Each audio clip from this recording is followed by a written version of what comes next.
Bienvenue à cette nouvelle vidéo. Moi, c'est Monsieur Marcelin, Mirindi Marcelin. Je serai votre formateur tout au long de cette formation sur Microsoft Excel. Nous allons donc parler de la structure de cette formation pour avoir une idée claire sur le contenu de la formation, justement, cette formation sur Microsoft Excel. Alors, nous allons d'abord commencer par les fondamentaux. Et les fondamentaux, ce sera par exemple comment démarrer, démarrer le programme Microsoft Excel ou fermer le programme Microsoft Excel. Nous allons aussi voir, parcourir toute l'interface, toute l'interface Microsoft Excel. Donc nous allons voir les différentes parties comment se placent les différents outils et toutes les parties du programme. Après, nous allons voir comment sauvegarder un travail après avoir bien évidemment fait un traitement sur Excel, comment sauvegarder son travail. Après, ce sera l'ouverture d'un travail existant. C'est-à-dire que si, par exemple, hier, vous avez travaillé sur un projet, sur un travail, sur Excel, et que après, demain, vous retourniez au bureau ou, je ne sais pas, vous voulez travailler sur ce document même, vous allez l'enregistrer, bien évidemment, sur votre ordinateur, sur le disque dur. Mais après, si vous revenez demain, nous allons voir comment faire pour rouvrir ce même travail et continuer à travailler dessus. Alors, ça sera donc la première section, et la deuxième section, ce sera toujours les fondamentaux, mais en deuxième partie, en partie 2.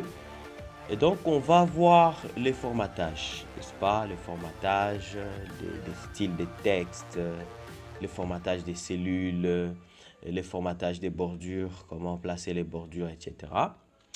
Nous allons également voir comment faire les insertions et les suppressions des cellules, des lignes ou des colonnes. OK. Après, nous ferons les opérations d'insertion des objets. Ce sera par exemple comment ajouter une image sur Excel, comment ajouter une zone de texte, comment ajouter une forme sur Excel, etc. Après, nous allons également voir les opérations de copier-coller, comment copier une donnée d'un emplacement vers un autre, d'une cellule vers une autre, d'une plage de cellules vers une autre plage de cellules, etc. Comment faire aussi les collages spéciaux, tout ça, nous allons voir. Après, nous allons voir comment préparer son document pour l'impression, comment s'assurer que, par exemple, le contenu ne dépasse pas les bordures de la page, les marges de la page. Donc, comment faire la mise en marge, comment faire la mise en page d'un document Excel. Voilà, ce sera à ce niveau. Après, nous verrons quels sont les raccourcis clavier les plus usuels. D'accord? Donc, c'est très important de maîtriser les raccourcis clavier parce que les raccourcis nous permettent justement de gagner du temps. Ensuite, nous allons attaquer les formules de calcul et les fonctions. Donc, nous allons d'abord faire les formules, enfin, du moins les fonctions de texte, comment faire des traitements de texte et des dates. Ensuite, ce sera des fonctions logiques et mathématiques, c'est-à-dire par exemple comment faire les conditions, comment faire en tout cas tout ce qui est logique, comment faire les conditions et, les conditions ou, les conditions si, etc. Nous allons ensuite faire les recherches, comment faire des recherches sur une feuille Excel. Après, nous verrons également des fonctions de finance, des fonctions de finance, c'est-à-dire le traitement des monnaies, etc. Nous allons après faire les graphiques et les tableaux croisés dynamiques. Donc, comment créer les graphiques, comment leur donner du style, hein, les styles de graphiques, c'est-à-dire comment choisir le style de graphique selon notre besoin. Comment faire un peu d'analyse, n'est-ce pas? Parce que justement, le but même de créer des graphiques, c'est de faire des analyses, d'accord? Alors, comment faire des analyses après avoir créé des graphiques?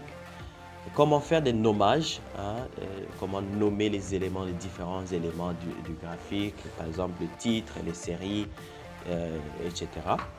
Comment déplacer un graphique redimensionné ou le supprimer. Donc ça aussi, nous allons voir comment le faire. Donc après, nous allons aussi faire des graphiques croisés dynamiques. Donc si nous avons des données que nous voulons analyser sur un graphique, nous pouvons le faire également avec les graphiques que nous appelons les graphiques croisés dynamiques, qu'on appelle aussi en abréviation les GCD. Mais il y a également ce que nous appelons les tableaux croisés dynamiques.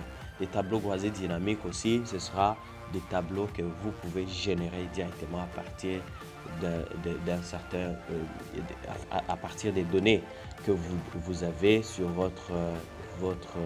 sur lesquelles vous êtes en train de travailler, n'est-ce pas, et que vous avez sur votre feuille Excel. Nous allons après finir par les bonus, d'accord? Nous allons finir par les bonus. Donc là, nous allons voir comment gérer les erreurs. Si vous avez déjà essayé de travailler sur Excel, vous allez constater que parfois, certaines manipulations peuvent générer des erreurs. Alors, comment gérer ces erreurs? Comment corriger les erreurs, etc. Après, nous allons aussi voir les formatages conditionnels. Si vous avez des données et que vous voulez, par exemple, que ces données-là vous affichent un certain nombre de couleurs en fonction des valeurs, par exemple, ça, c'est ce que nous pouvons aussi voir ici. Les formatages conditionnels aussi, c'est lorsque vous voulez afficher, par exemple, les progressions. Vous avez des cours, des étudiants qui suivent des cours et vous voulez, par exemple, voir comment est-ce que il progresse au fil du temps. Ça peut aussi se faire avec des formatages conditionnels. Nous allons aussi voir comment protéger les données, comment protéger le document sur lequel vous travaillez ou la feuille sur laquelle vous travaillez, ou comment protéger une plage, une cellule ou une plage de cellules. D'accord? Vous aurez également des introductions sur les macros, hein, comment automatiser. C'est ici où nous allons voir comment automatiser certaines tâches et c'est ce que nous allons appeler les macros. Enfin, nous allons faire aussi de la création des pages, les en-têtes et pieds de page. Donc, comment insérer les en-têtes et les pieds de page. Et c'est par là que nous allons finir notre formation sur Excel. Après maintenant, comment nous contacter? Justement, vous pouvez nous contacter via le numéro WhatsApp ou par appel normal, ou vous pouvez nous faire un email. Vous pouvez nous écrire un email à info@control6-cd.com. Il y a une erreur, donc c'est -cd.com. Je vais corriger cette erreur là. Donc il faut ajouter .com évidemment, et le web c'est control6-cd.com. Notre ID Skype, c'est ami.marcelin. Donc, vous pouvez nous ajouter, nous envoyer une invitation sur Skype et nous pourrions communiquer ensemble via ce Skype également. Merci beaucoup. On se retrouve pour la prochaine vidéo.